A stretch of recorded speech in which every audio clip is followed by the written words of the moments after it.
let's talk about this bubble thing. So you're bullish on Bitcoin. Tell everyone why. Why does Bitcoin need to succeed in your opinion? Bitcoin needs to succeed because we spend a lot of money on bombs and missiles, and we kill a lot of people with our tax dollars, and we can only do that because we pay our taxes to the U.S. government, and the U.S. government just bombs people, and people like Raytheon and Boeing make money because they can print endless dollars. But with Bitcoin, you can't print endless dollars. That's one reason. Another reason is, I've been working as a freelancer or an entrepreneur for almost the last 15 years. And I've been working with people in, last time I checked, over like 42 countries, PayPaling them money, calling them on Skype, using WhatsApp now. And it's weird, right? This guy lives in Africa, or this person lives in India, or this person lives in Germany, and I'm paying them with US dollars, and PayPal's taking fees, and they're paying taxes in a different country, but doing work for an American company. The whole thing, the whole system that we live in today was not meant for the way we live today. Yeah. Like right now, Ty's probably got people from all over the world watching this live feed, right? That was not possible 10 years ago.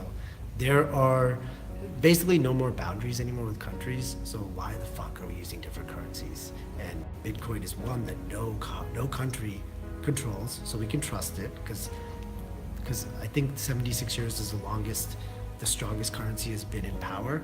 So that's like coming up on the end of the US dollar. If it's not the US dollar, it's not gonna be the Chinese yuan. No one's gonna trust China. So it's gonna be Bitcoin. Yeah, so you see Bitcoin becoming the universal, almost, it's obviously not a sovereign currency, but you see it becoming like that.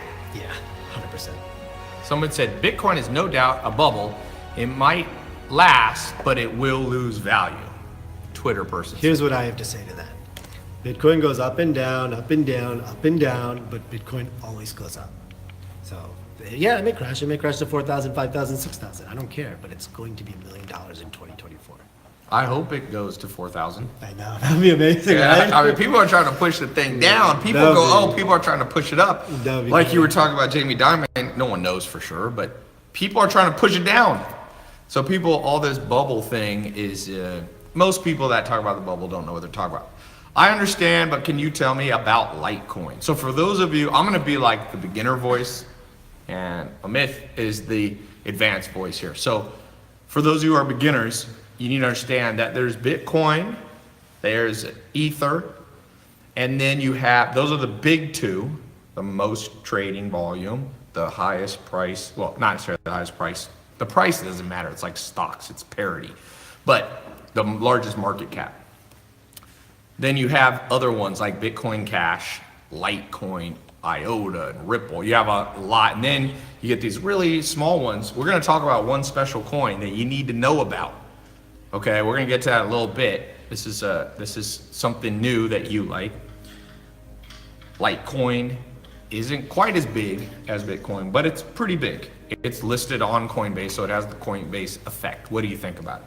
I think that's exactly what it has, the Coinbase effect. Yes. So I think a lot of people are buying Litecoin because that's the only way they know how to buy coins. People call Litecoin silver to Bitcoin's gold, but it's been around for almost, 8 years now. But it's not a bad coin.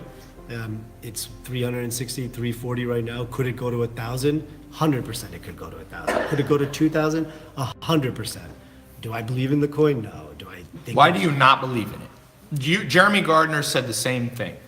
So we've got, by the way, for those of you listening, I don't want to interrupt you, but let me just say one important thing.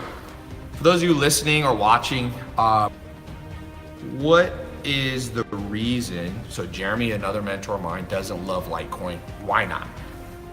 I think for me, it comes down to the community. So who are the developers behind Litecoin? What are people talking? What are people saying about it? How many meetups are happening around the world with Litecoin? I just don't think Litecoin, it's more like a vitamin and Bitcoin's a painkiller. So I would much rather own the painkiller because they kind of both do the same thing. Yeah. I would put Bitcoin Cash over Litecoin every day. Yeah, Bitcoin Cash, you think, and Bitcoin Cash, so let's talk about the owner, or the founder of Bitcoin Cash versus, Litecoin Charlie is very Charlie. well respected. Yeah, he's a great Everybody guy. says great things. Great guy. When it forked off of Bitcoin versus Bitcoin Cash doing the same thing, do you think it didn't do it as well? Bitcoin Cash. No, Litecoin. I mean that the underlying purpose of it is not as strong a use case as Bitcoin Cash. I mean, I think Litecoin's a huge success on its own, right? Yeah. Because it's uses script mining and it did something. It proved that there could be an altcoin, Yeah. right? Do I think I think Bitcoin Cash was successful because the world's largest miner launched it Yeah. with Bitcoin Jesus, Yeah. Roger Ver. So, I mean, you have those two people. I would never bet against Jihan or Roger Ver, which is why I've never sold Bitcoin Cash, because they're very smart. So just like investing in like as a VC or Shark Tank, you're looking at the people driving the project, at their likelihood of success, more than just the name of the coin or the technology. You're also looking, you bet on winners. Yeah. Talk for a second how this is going to, beyond just people making money. Making money is important, but it's not the only thing in life. How is cryptocurrency specifically and the blockchain going to help, for example, specific world problems like the education system, like poverty, like the unbanked, like people who are left out? The top 10 men in the world have more money than the bottom 3.5 billion. You're obviously doing a lot. You live part of the time in India. You're from Bangalore, and I've been to India. You have tremendous differences. You have some of the wealthiest people in the world, and you have some of the poor. Let's maybe start with talking about this coin that you're talking about in India. Is this to replace the rupee? Yeah, so like one of the reasons I got into Bitcoin was there's a lot of corruption in India, and when you have land titles and you buy a piece of property, depending on what political party is in power, they're going to take that piece of paper and say the property moves to the left by 5 feet or property moves right by 5 feet, and it's like a constant jig in what's going on, right? So with Bitcoin, land titles on the blockchain Yeah. is secured forever. So that latitude, that longitude, the whole survey So it can't be can cheated. never be cheated. So not only that, like trust but verify with anything that we rely on an authority for, right? Not doctors or things like that, but a lot of times we go and use a service because we are going to trust that person to do their job right, when really we don't need that trust. Right. If we can verify that the job was done Right. right, we don't need the trust part, and the price comes down. What I want you to know is, well, first of all, one of the things I want you to know is if you had put $100 in Bitcoin in 2010, today you'd have $100 million, approximately. Okay? So that's important for you to know. The number one traded coin is Bitcoin. All right? We'll look at the market cap. It dwarfs all the other market caps. It by far is the largest coin. Then you have the other big one. Some people call it ETH.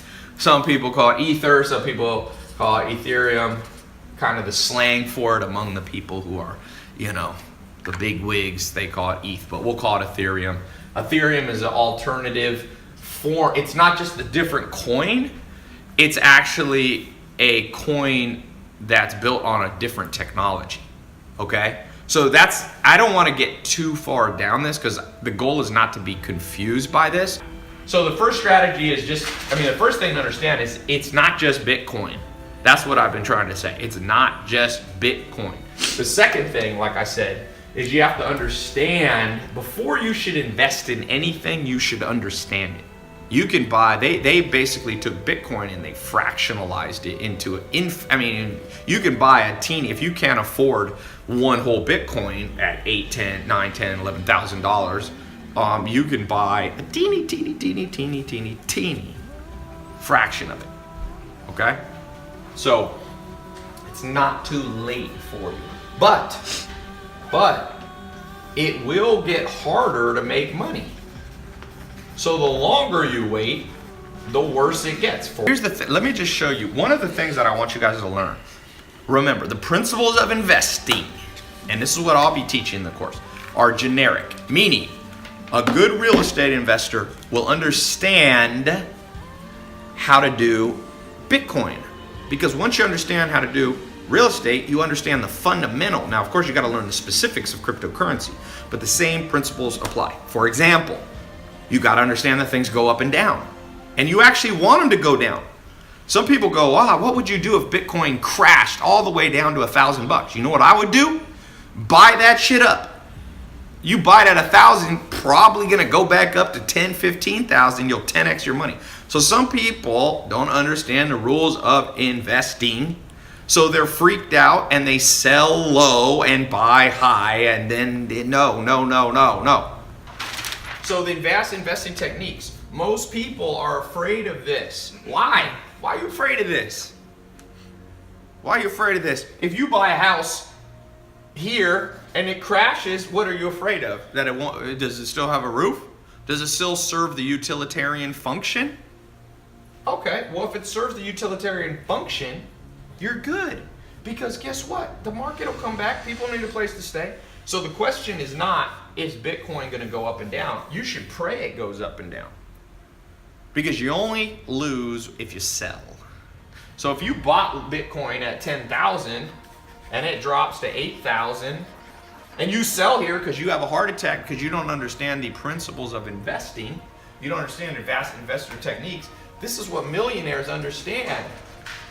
As long as the underlying utility is still there, and as I've said, I believe the underlying utility of cryptocurrencies, some of them will go up, some of them will go down. The beautiful thing about a blockchain currency or a crypto, right, is that it is measurable and trackable.